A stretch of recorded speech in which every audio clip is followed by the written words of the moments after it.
Hi, I'm Daniel, the man to come, and here I'm going to be talking about different great men of history. Unfortunately, in our current age, people like to follow movie stars, pop stars, and billionaires. But we know that in the past, there were great men like, for example, Gaius Julius Caesar that made great things.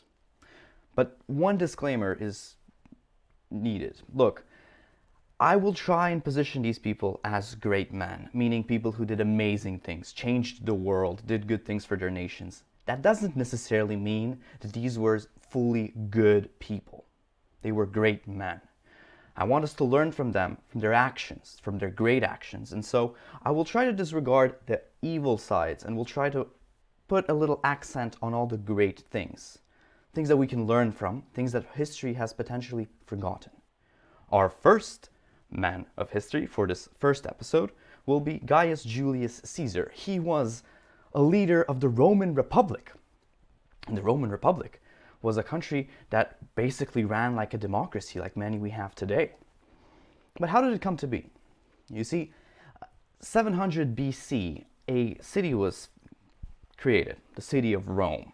And it was ruled as a monarchy. So it had a king known as a Rex. And they had 7 of those.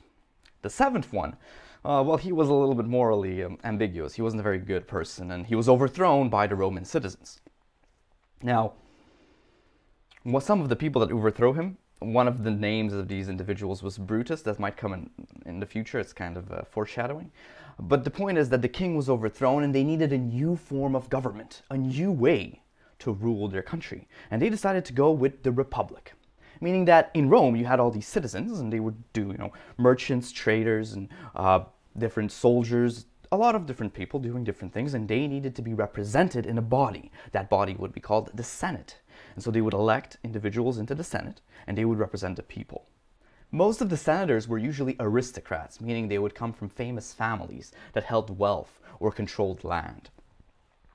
And so within this body, the Senate, you had a few different types of official positions. You had people that were in charge of civic duties, making sure that your sewage runs, that you have access to water, that the roads are fit.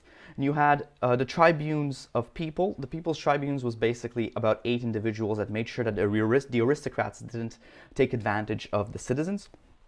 And then you obviously had the heads of state. So these were the people in charge of the country. Kind of like in America, you have a president, and in some countries you have a prime minister.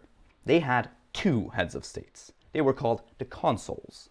They would be elected simultaneously, and they would rule for 1 year only. After that, they couldn't be re-elected straight away. Only a certain amount of time had to pass, and these consuls would work together ruling the country so that they couldn't, completely seize power for themselves. Now, within the system, they also had this position of dictator. Now, a dictator was basically an individual who was put in power, absolutely, for the span of 6 months, in case the country was in peril. So if the Roman Republic, let's say, had a civil war, or if maybe the Persians were attacking, they could appoint someone to be supreme commander. And for 6 months, he could do whatever without the vote of the Senate. But after 6 months, he had to abandon his post. And then the Senate would look at what he did, and if he used his power to repress his opposition, if he used his power to accumulate wealth, they could call him a tyrant. And if he was declared a tyrant, all of his laws would be reversed. The land he gave would be taken back, all the laws that he passed would be abolished, and everything would go back to the way it was. The reason the system worked was that if you were elected senator, that didn't mean that your son would be senator. He would have to go through the same process of appealing to the people and gaining power. So nothing was hereditary except for the wealth in the country, which led to a specific problem. The Roman Senate started to divide into 2 groups, 2 clans. We could call them political parties. You had the populares, who the people were fond of, and the optimates, who the aristocrats were fond of. The optimates kind of held most of the positions because the aristocrats controlled the land, the aristocrats controlled the manufacturing and all the trade routes. And they believed, the optimates, that, if you ran the government properly and you made sure that the aristocrats had what they needed, you'd end up having a country that's stable and that grows and expands. And so these people sitting in the optimates party, they were let's say, like bureaucrats, highly bureaucratic, making sure that everything goes, that nothing serious is checked, and they were, as I would say, like the swamp of the capital. Eventually, if you got into the Senate, over time you most likely would become an optimate. You would kind of join the bureaucracy that supports the elite, because that's where all the money is, that's where the laws that merchants need come through, and so on. But the populares were a different group of people. These were people who got elected by the people directly, by the support of the people. So they would appeal to the masses, and the masses would say, we want you as senator, and they would elect the person. But that group was not so big because, everything depended on the aristocrats. And it grew in size once the Roman Republic grew in size. You see, Rome started up as like Italy. But as it over time grew, it started to control more and more land. Here's an example. I changed the map a bit so that we have the distances correctly, but basically over here you have Spain on one side to the west, we have Syria to the east, we have Gallic land, so that's the south of France, Italy, Greece, and the north of Africa, was everything that the Roman Republic had conquered. And a lot of these lands were basically provinces. They weren't the Roman city or the Roman state itself. So the Spanish territories were controlled and run by a consul who ran Spain. But the Spanish people didn't really vote in any senators. They weren't in charge of the Roman Senate. And so the populares, the way they became a strong group was, as the size of the Roman Republic grew, they needed bigger armies. At the beginning, legionnaires, so the soldiers, were people who owned a farm, maybe, who owned some land, who had families, and who didn't fully depend on their position as a soldier. They could go to war, earn more things, and come back. But they held their allegiance to Rome, because that's where their home was, that's where their land was. But as the Roman Republic grew in size, they needed bigger and bigger armies to manage such a vast piece of land, the whole Mediterranean. And so they started hiring Romans that had nothing from the working class. And because they had nothing, they highly depended on the salaries their generals would give them. And so they held their allegiance to the generals, not to Rome. Which meant that these generals now held political power. As if they wanted to, they could bring their armies, and their armies wouldn't necessarily protect Rome. They would actually walk with the general and potentially take power. And that's how the divide happened. The populares would be the military and the people working with the masses. And then you have the optimates, the people working with the aristocrats.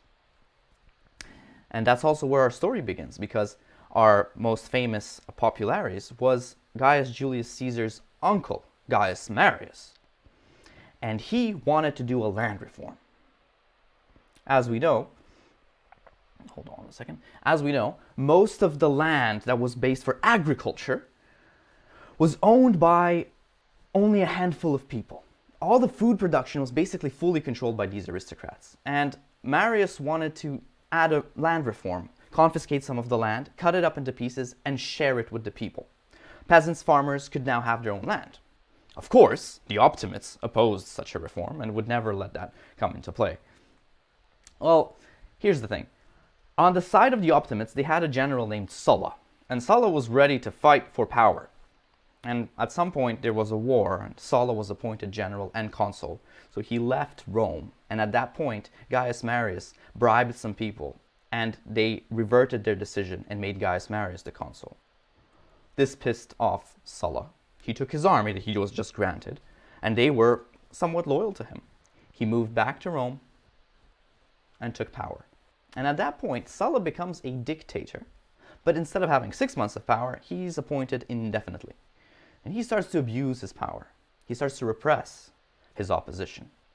He names a bunch of people as enemies of state, meaning that, if you were opposed to him, somebody on the street could kill you and they would be rewarded. Even though you're an aristocrat, even though you own a lot of things in the Roman Republic, you are an enemy of the state. And, of course, anyone who's related to Gaius Marius was under threat. And that's where Julius Caesar comes into our story. The first historical records of Julius Caesar talk about him being a priest, a Jupiter's priest. He's 16 years of age at this point. He is married and has a daughter. That's basically all we really know. And Sulla tries to get Julius Caesar also to become an enemy of the state or to be kicked out of Rome. But he can't do anything about him because he's a priest. He's part of a priesthood, and that meant a few things. First of all, he couldn't carry any weapons with him in the city because he was a priest. So you couldn't say that he's planning like an assassination or something. And also, he was quite young, so it was hard to frame him to be like a bad person. But Sulla still tried, and one of the ways he did this was his wife, Julius Caesar's wife, was the daughter of an enemy of the state. And so he basically tells Julius, if you don't divorce her, you're going to be part of this whole group of enemies.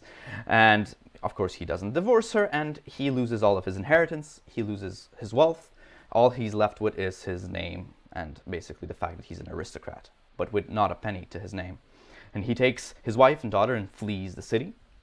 And while he's away, all of these allies of Sulla kind of convince him that, look, he's a young boy, he's a priest, this is not good for your image, let him come back. So Julius Caesar comes back, and at this point he's trying to figure his way around politics, but with Sulla in power, there's really nothing he can do.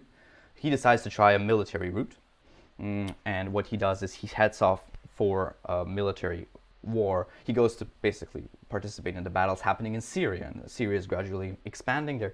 The Romans are taking more and more land there, so he can participate in the battles there and earn some experience in battle, which he does and gains a lot of honors. And it says that they say that when in the Roman Republic, if you're a young man to obtain honors in battle, then it's signs that in the future you'll be a great general, which of course was kind of true in this case. So during his time there, Sulla dies. And, he set up a system that was quite corrupt. So some of the things that Sulla did was he removed all checks and balances on the Senate.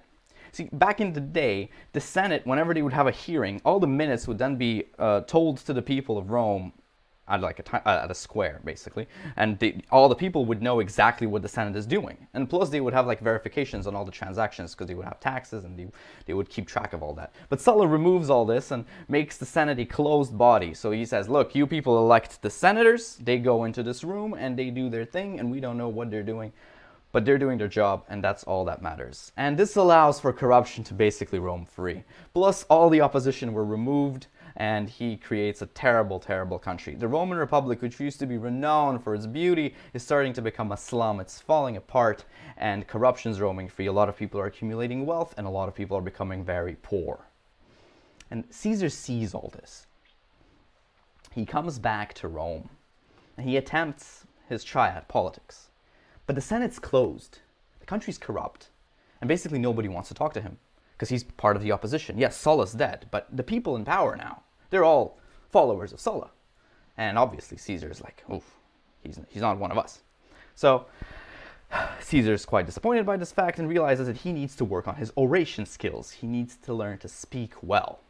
And there is a philosopher on the island of Rhodes that could teach him this. So he boards a ship and goes off to learn oration. During his travels, there's a nice, interesting story where he basically gets caught by these pirates. Being captive of these pirates, they tell him, we need you to pay us 20 talents. That's the currency of the time. Pay us 20 talents and we will set you free. And there's this famous part where he says, don't you know who I am? I'm Caesar. I'll pay you 50 talents. And obviously they agree. But this actually gives him an edge. Instead of sitting in a prison or something, he gets to walk around these pirates because he's so gracious, willing to pay more than normal. And so he talks to these pirates and tells them his poetry and kind of, he's talking to them like he's talking to friends. If they don't react properly to his poetry, he calls them savages and jokingly says that he will crucify all of them as soon as they land. Basically, they reach the land, he pays them the 50 talents, they leave. Then he gathers the rest of his money, whatever's left, hires a battalion of soldiers, goes after those pirates, captures them, crucifies every single one of them, and, as he notes, because they were kind to him and went through with their word, it's to make sure that they're not suffering, he slits all of their throats. And this situation is considered a very ruthless act. He is potentially a dangerous, savage leader. But the way it's explained in different historical documents is quite interesting. One of the perceptions is that he really believes in law and order. He knows how everything's so corrupt in the Roman Republic, and the fact that pirates are free and on the loose means that his citizens will be attacked by these pirates, and it is his duty to stop them because they're criminals. He can't let them go. He says that he murders them as punishment for their crimes, not for the fact that they captured him. That was completely fine for him. He didn't really care about that, apparently. And this story goes through, like, he promised to crucify them and he did. Whenever he promises things, he always does them, and throughout his whole life it'll be like that. And he follows law and order and makes sure that everything goes according to the law. Almost everything.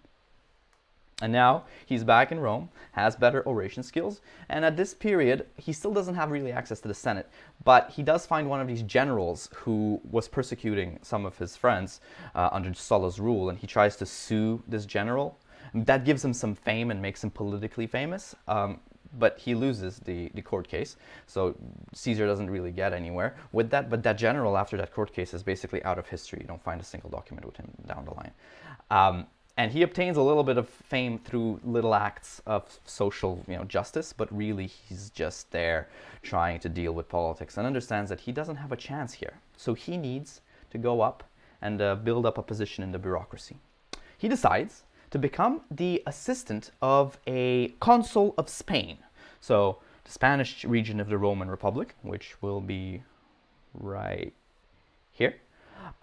There's a consul, someone who's in charge of it, and he's somehow connected to the populares. And so Julius Caesar finds a way to become his direct assistant. So he goes to Spain and starts working with the papers and bureaucracy of the Spanish area of the Roman Republic. And he basically becomes a bureaucrat and does this for a few years. And he's stuck there working with these papers, verifying all the taxes, making sure that everything's going well. And he makes a name for himself in Spain, but at the moment, it doesn't really make him quite happy as an individual. And there's this really key moment in his history where he finds the statue of Alexander the Great, a predecessor of his. Alexander the Great had conquered all of the Mediterranean by the age of 31. At this point, Caesar's 30. He looks at this statue and realizes that he's just a bureaucrat. This man had conquered everything and he has done nothing. Literally nothing. And at that point, he gets quite angry, and they say he shed a tear, and basically drops whatever he's doing and goes back to Rome.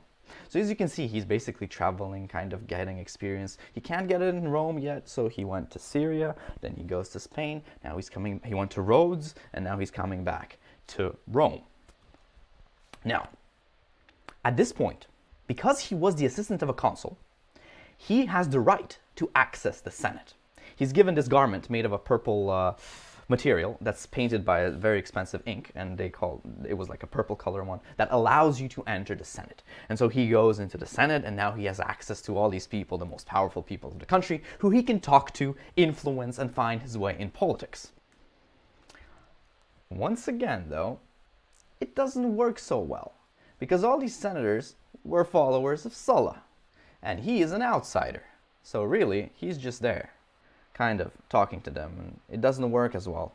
So he decides and attempts to find his way, not through the senators, but through the people of Rome. And as I said previously, Rome was in quite a terrible state at that point. It was very corrupt. And he goes out to the people and starts talking to them directly. That's actually quite interesting. So I'll read out a few little things here. Poor conditions, poorly built houses. The massive expansion brought people to Rome, but Rome couldn't keep up. Problems with sewage access, water access were rampant.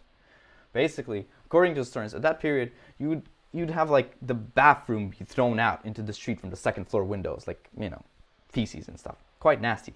And people would hold roses to their noses because it would smell terribly. The roads were in a terrible condition.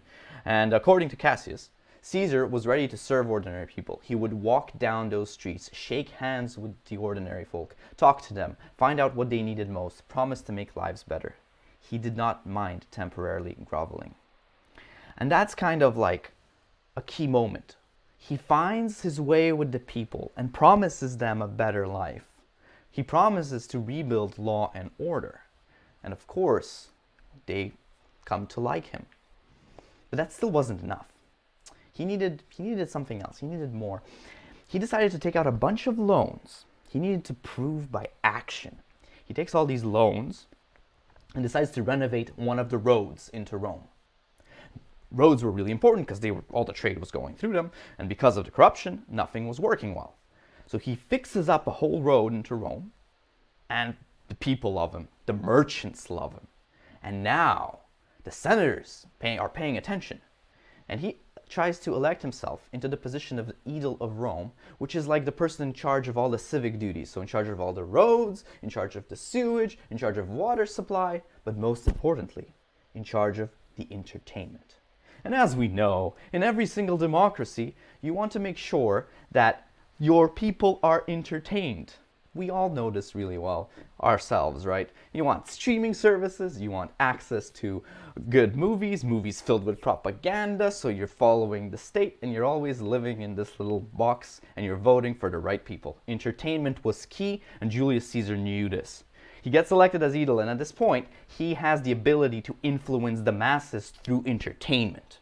He starts to organize parties for the aristocrats. Right, the one group of people that he still doesn't have a good,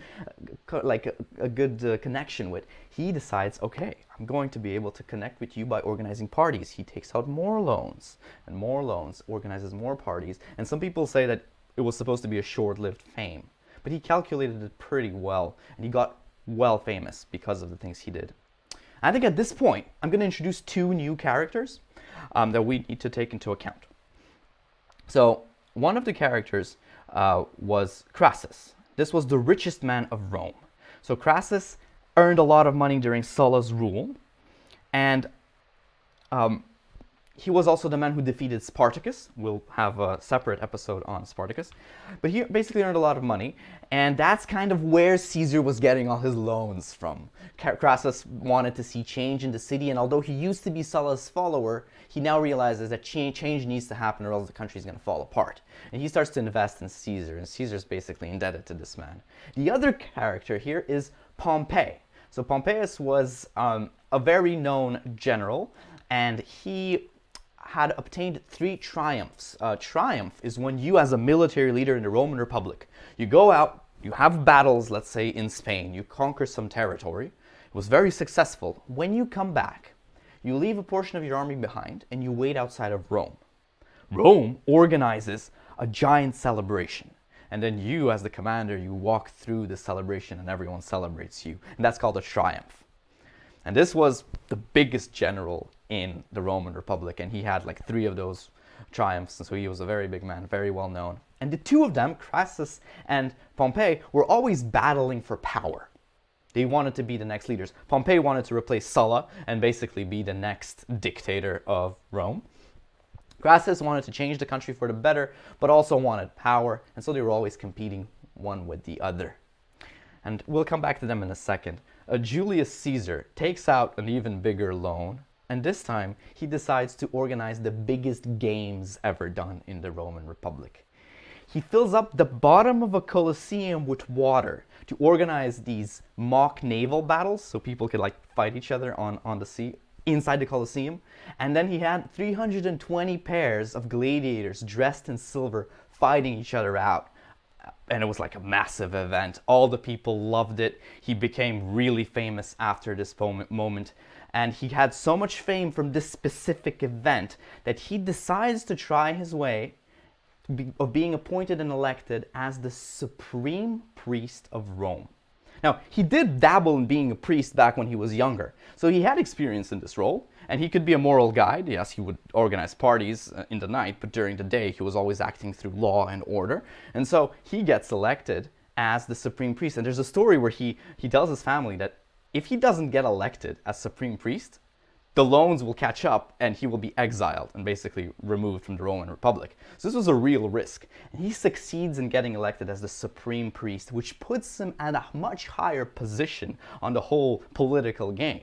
And of course, there's Crassus and Pompey who are kind of battling it out at the same time, and they both have big militaries waiting outside of Rome as they're both trying to get consulship. And while this whole thing was happening, Julius Caesar, because he was taking his loans from Crassus, but also having a conversation on the side with Pompey, he basically allows Pompey to marry his daughter, so that the daughter he had when he was like 16, they get married. So now Julius is connected to Pompey, and he's connected to Crassus. and they start to work together and create the first triumvirate.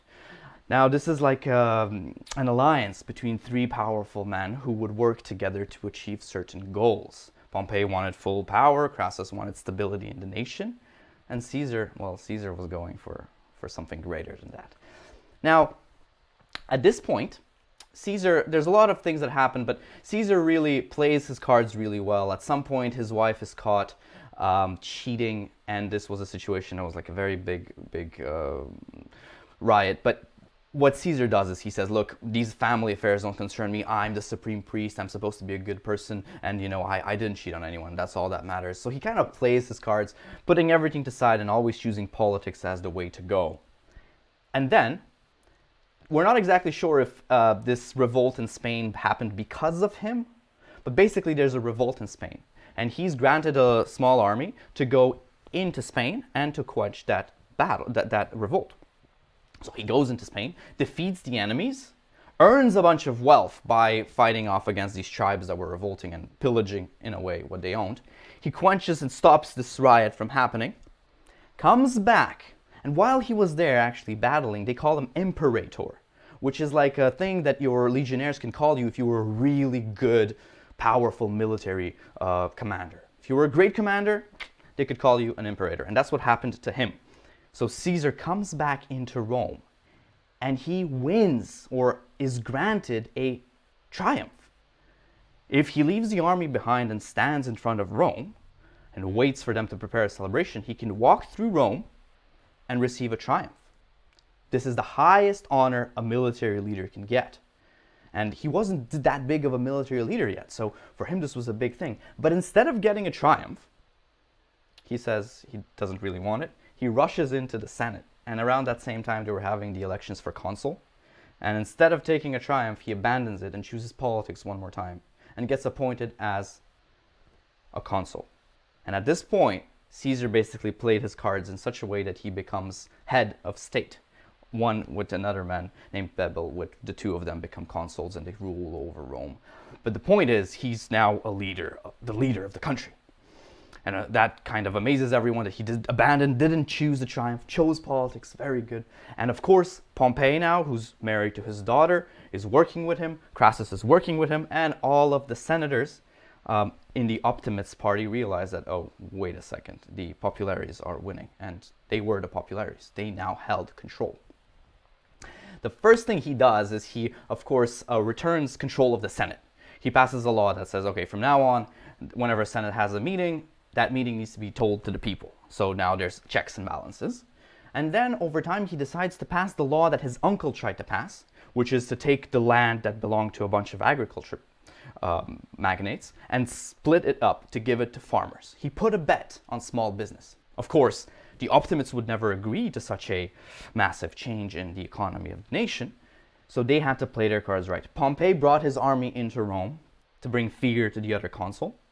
And the other consul was basically, they poured like a bucket of feces on his head and he kind of ran out of the city. They feared him into submission. He ran away and he was no longer ruling, and Caesar ended up being the sole consul for the next 6 months. He took power by all these conniving kind of moves, but none of it was illegal, to say. And at that point, he convinces the Senate that this is something that must be done, that we need to split up the land and share it with the peasants, share it with the farmers. This way, our economy is going to grow and the country is not going to be such a dump anymore. And he does so. That's one of the things he does. But the thing is, imagine you're given power, right? You're now president, but you only have a year. What do you do? Within a year, you're going to be out of office and nothing's going to change. All the same people will come back and you can't get reelected just yet, so you're stuck. You need to create a system. One of the things that commonly happens here in the West is once you're elected, you build a system. Maybe you help someone with business. Maybe you buy out a business that's running out, or you're taking a position in office in a different state. And then you use that to build an army of followers that can help you sustain your position of power. Now, Crassus and Pompey had big armies that were loyal to them. But Caesar only had the people and the entertainment. But that's about it. Also had the priesthoods, but he didn't have anything else. He didn't have an army that could militarily support his position of power. So he decides a very unique move to split up him and his triumvirate into head consuls of different provinces. So I'm going to open the map of the Roman Republic one more time. You had Spain, which he gave to Pompey. And Pompey basically became the head consul of Spain for the next few years. Crassus took over Syria and was now the leader there. And for himself, he decided that he's going to take Gaul. So that's the south of France. And it was an unprecedented term. He was given Gaul for the next 5 years. And during those 5 years, that's how he planned to build up his own military. His term as consul ends, and he moves to Geneva. And from this point on, our story moves to Gaul and the First Gallic War. So, I've set myself right in the middle of France here, but basically what we have is over here, this little territory, that's part of the Roman Republic. Everything else is tribes, and they're like running all over the place. Right up there where it says Belgica, that's also tribes, but there's like Belgic tribes. And then you have Britain up there, which was also kind of tribal. Point is, he's here, he's running this area, but he doesn't have any reason to invade Gaul, and he needs to conquer it. He needs to build up his army. And he eventually gets this reason. Over here you have at the edge over there, you have the Helvetii. And the Helvetii were people surrounded by mountains, and they didn't have access to a lot of goods. And they decided to move into Gaul, and basically into the middle of France, where it's luscious green and they could live a good life. So their leader was so fierce that he decided to burn down their own homes before leaving the area. And so they leave and start crossing over the mountains. Obviously, the Gallic tribes need help, and they contact Caesar, who has an army. He goes into, basically from up here, he kind of goes up with his army and meets the Helvetes, and they have battles. And these are the first major battles where Caesar is the head commander. He's riding his horse, going from place to place, kind of making sure that everyone's in their exact positions doing what they need to do. One of the main points in these specific battles with the Helvetii was when they were crossing a river, he would wait for like 3/4 of them to cross before he would attack them. This way he would cut down their forces each time. Eventually he defeated them. Then he took some of the powers down there. He kept going up, and across the Rhine, Germanic tribes attacked the Gallic territories. So now he fought the Germans. Fighting the Germans, he found a very specific tactic that got in his way, was that the cavalry of the Germans was always paired with light infantry holding spears. That would cause them to always overpower his cavalry. And they would always attack his supply lines. So whoever was bringing food from behind, they would keep getting attacked, which changed his tactics over time. So as he was doing these battles in the Gallic Wars, Caesar was learning how to properly run a military, and he would learn from the tribes battle tactics that Romans normally never used. Eventually, having gone through this like southeast and east areas of the Gallic territories, he now controls a good portion of Gaul, and he's sitting there kind of like a liberator, but really he's just controlling the lands and taking power. The Belgic tribes decide that, oh, well, he's here to stay, so we need to stop him. They come together and they attack. He defeats them as well, learns from their tactics too, and he goes up north, and now he has the whole east side all the way to the north of the Gallic areas. And it was a matter of time until he kind of like clamped the vice grip and took the rest of Gaul.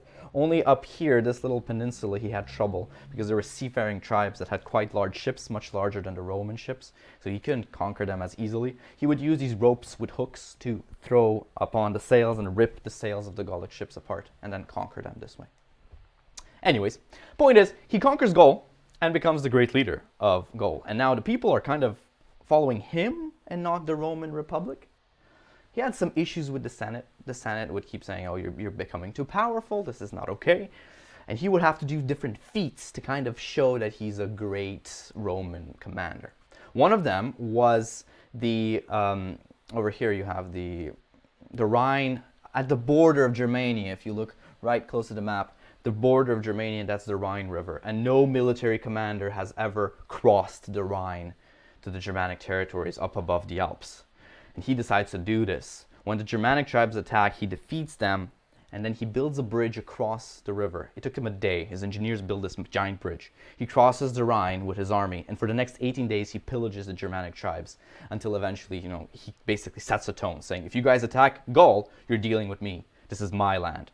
And then he crosses the bridge back, destroys the bridge, and goes into Rome a hero. Once again, Although the Senate is scared that he's becoming powerful, there's not much that they can do. And he's coming back famous every time. The next feat was to go into Britain. Now, at this point, the British Isles were like a territory that were at the edge of the known world. Like monsters lived there. Nobody really knew what was going on in the British Isles, and it was quite unique. So, for a military commander of the Roman Republic to go into Britain, that was unheard of. He builds a bunch of ships at the north of Gaul, and he decides to land. And I put a little arrow up right to the bottom right side of Britain. There's a little arrow that shows that he kind of moved across the borders of the British Isles, and the military kept interfering, not letting him land. At some point he did so, and the first battle with the British were quite hard. They were using a lot of chariots, and they kept attacking him. He couldn't get food. He would send all these gatherers to grab food in the forests, and he would get attacked. Basically, it didn't go really well for him. Then he comes back to Rome, attempts a second try at Britain, actually succeeds, brings back gifts from Britain, and at this point he decides that, okay, it's enough with Britain, let's continue with Gaul. And at this point also in Gaul there's a bunch of rebellions which causes him problems. He manages to battle them. There were two battles of note that we should probably take into account here. The first time is he actually lost a lot was in this place called Gergovia, where he was quite overpowered by the Gallic rebels. And then eventually he followed those rebels through to a city called Alesia, where he basically sieged that city. He built a fortification around the city, and then he built a second fortification, like a wooden wall, around his troops. And his army ended up being encircled in this donut shape, so that the allies of the rebels couldn't attack from outside, and they couldn't bring resources to the inside of this guarded, fortificated area. And he really needed to take down the leader of these rebels who were stuck in Alesia. And so he basically he has his cavalry and himself on a horse going around the perimeter of this whole donut-shaped fortification, making sure that his troops are battling right. Whenever there's a part that's weakening, he would go there with his cavalry and support them. He was there non-stop, participating with the soldiers. He was becoming more and more famous with the soldiers because he was always there with them, and obviously gaining their respect and loyalty. At some point, the biggest part of the allies for the rebels attacked one side of this fortification. He came out of the wall, went up north to a hill, and attacked them from behind, kind of Gandalf style, coming with the support of the cavalry, and he destroyed the allies of the rebels. At that point, the rebels realized they had no chance, and they gave up, and he enslaved all of them. He was actually quite good about not murdering the people who went against him, which is a unique situation, but he would always punish them, and no, of course these guys got punished as well. Anyways, during this whole time, Pompey was in Spain, Crassus was in Syria, and Pompey's wife, Julius's daughter, dies. And around the same time, Crassus ends up fighting the Persians and also dies in battle. And the triumvirate falls apart. So now you're stuck with Pompey, with a big army and very famous military commander, and Caesar, the man owning Gaul and having a big army that had fought many battles, 3 wars, and basically trained really well. And the optimates who are sitting in government and running the whole republic realize that one of them will become the leader, and they kind of have to choose. And they know that Pompey used to work with Sulla, so he's kind of one of them. And they approach him and try to basically get him to be consul. And he ends up becoming sole consul. And the goal of this was to disarm Caesar. So they keep sending letters to Caesar. They're saying, you need to disarm. You need to send your army home if you want to come back into Rome. And they basically do that back and forth. Caesar responds with messages saying, no, I'll only disarm if Pompey disarms. And they keep doing this back and forth, because Pompey has this big army and he's keeping it next to Rome. He's sitting in power and he has sole consulship, while Caesar's coming up from the northern area, going down into Italy, and with his army also, he's sitting there waiting. At some point, the optimates decided, okay, it's now or never. We need to do something about Caesar. They appoint Pompey as dictator, and he becomes the almighty powerful leader of Rome. At the same time, a bunch of senators escape from Rome, and they go up to Caesar to find protection at Caesar's home. And then all the people so there were two people's tribune members who also went up to Caesar. And at this point, Caesar's standing by this river called the Rubicon. This is a very famous part of history. If someone says, "Oh, he crossed the Rubicon," it's meant that like the dice is rolled. He's kind of out to play the game. He's risking it all, kind of thing. So he's sitting there with his army, ready to go, and he gives this speech, which is surprising. It wasn't a rousing speech. It wasn't a motivating speech. It was a speech about like law and order. He was saying, "Look, soldiers, we did these great feats up in Gaul. We conquered all this territory, walked into Britain, and they want to take that away from us. They want to disband you. They want to take away your honor. They want to take away my honor. And we have senators here who are being persecuted by Pompey, who are here to say, to tell you that it's true what's going on in Rome. And we have these people tribunes members who are also basically, saying that Pompey is abusing the people of Rome. This is not okay. And it is our duty as Roman soldiers to walk into Rome and free our country." And of course, all these people walk with him. They cross the Rubicon and head into Rome. Pompey, on the other hand, had his army on the ready, but realized that a battle in Rome would bring a lot of, infamy to you. If you start a civil war in the Roman Republic, that's like the worst thing you can do. And so he doesn't want to be associated with this deal. He takes his army and leaves Rome. He goes to Greece. Caesar, on the other hand, enters Rome, gets access to the treasury, uses the treasury to fund his army, and then he starts to chase after Pompey. But when he encounters the first legion of Pompey, that legion hears Caesar speak, and they see the big army behind him, and they realize that, Caesar's our man, and they abandon Pompey and join Caesar. And this would happen over and over again. He basically convinces the people that he's the rightful leader, although Pompey at this point is carrying with him most of the Senate. So the Senate's moving with Pompey to Greece. Now we have over here a little map of the divided Roman Republic. So we have the Roman Senate led by Pompey over here in red, and he sent most of his troops down to North Africa, and he was in Greece, and then he also controlled Syria, while Julius Caesar, on the other hand, he controls Italy, Gaul, and then Spain is his first conquest in this specific battle. Instead of going after Pompey directly, he knows that Pompey made his fame in Spain, so all of his legions and his military and all the people loyal to him are in Spain. So that's the first place he decides to attack. Caesar grabs his military, he goes back up through Italy and decides to go up to meet his army in Gaul and then go south into the Spanish territories. He does so successfully. And he sieges one big city at the south of France, but overall, he basically conquers Spain. And this is kind of the division of the nation. We have the Senate and the people. And they're kind of competing with each other.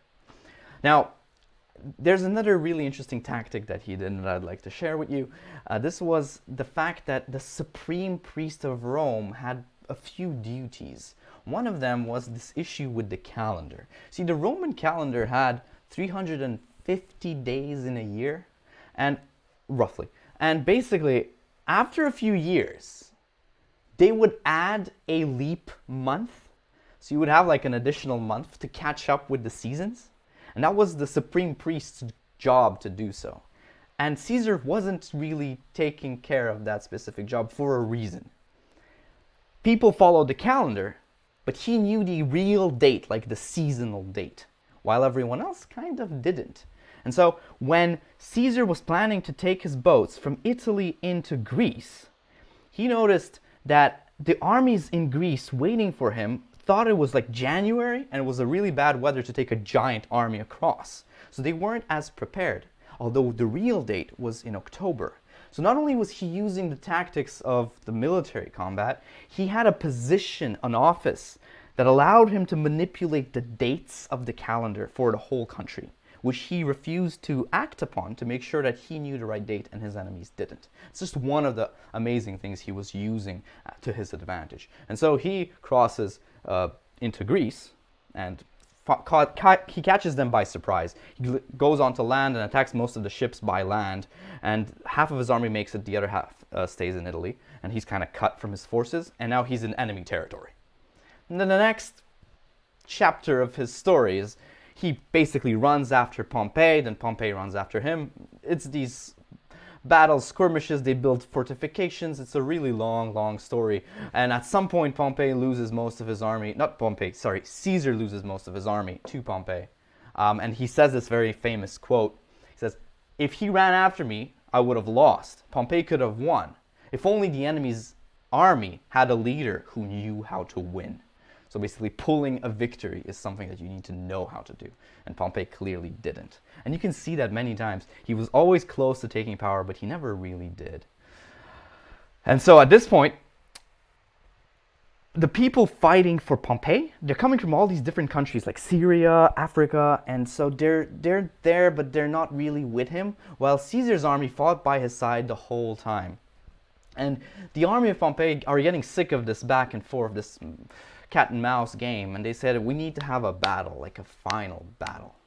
And they basically have this final battle. I'm going to quickly elaborate how it happened. You had Caesar set up 3 lines of troops, but the first 2 lines were meant to go ahead while the third line would stay behind and rest so that everyone gets tired and they can go in and continue the battle. He had way less cavalry than Pompey. So he decided to use a tactic he learned from the Germans back when he was conquering Gaul, was the light infantry is really good at killing the horsemen. So he decided to send his cavalry first, but have a bunch of light infantry behind waiting. And then once the cavalry would start losing, they'd go backwards, and then the light infantry would jump in and fight. The light infantry would then kill the cavalry of Pompey, who obviously had no light infantry with them, and then he would have his cavalry flank the enemy from the side. This was all like highly planned, and it was tactics that were never used before, but it was also tactics that he learned from his battles in Gaul. So what I'm saying here is he's a great man, not just because he was born great. He's a great man because every single time something happened, he would learn from it, adapt it, he would change his position, he would become better over time. And of course, with this battle with Pompey, he wins. And he actually, instead of murdering all the commanders of Pompey, they were Romans, he actually excuses them. One of the men he pardons was Brutus. And we'll talk about Brutus in a second. But basically he pardons all these people, and he pardons all the senators. So if you were a senator and Caesar came with his army, he would say, no, you're still a senator, go back to work, everything's okay. He would not punish them because they were Romans, and because, he believed they were doing the right thing. They were following the Senate. They were moving with the Senate. They were trying to follow through with the law. And so he respected them for it, and he would pardon them for it.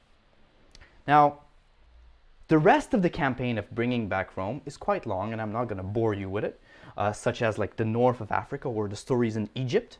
In fact, I will probably have a separate episode about Julius's end times where he was fighting and doing things in Egypt with some famous people from there. We'll come back to that. But to make a long story short, he comes back into Rome after saving and freeing all of the Roman Republic, and he is appointed consul, and basically at some point a dictator for life. And the people loved him because he did all these major reforms that made him quite famous. And also, he appointed a lot of people like senators, officials that made wealth, who were his opposition, but they made money thanks to him. They made a career thanks to him. He was basically a very honorable and honest man, doing the best for his own country. And of course, he was famous and everything, but there were still people that didn't like him. And the specific reason why they didn't like him was because they were seeing that the country was turning into a monarchy, which a lot of these senators didn't like.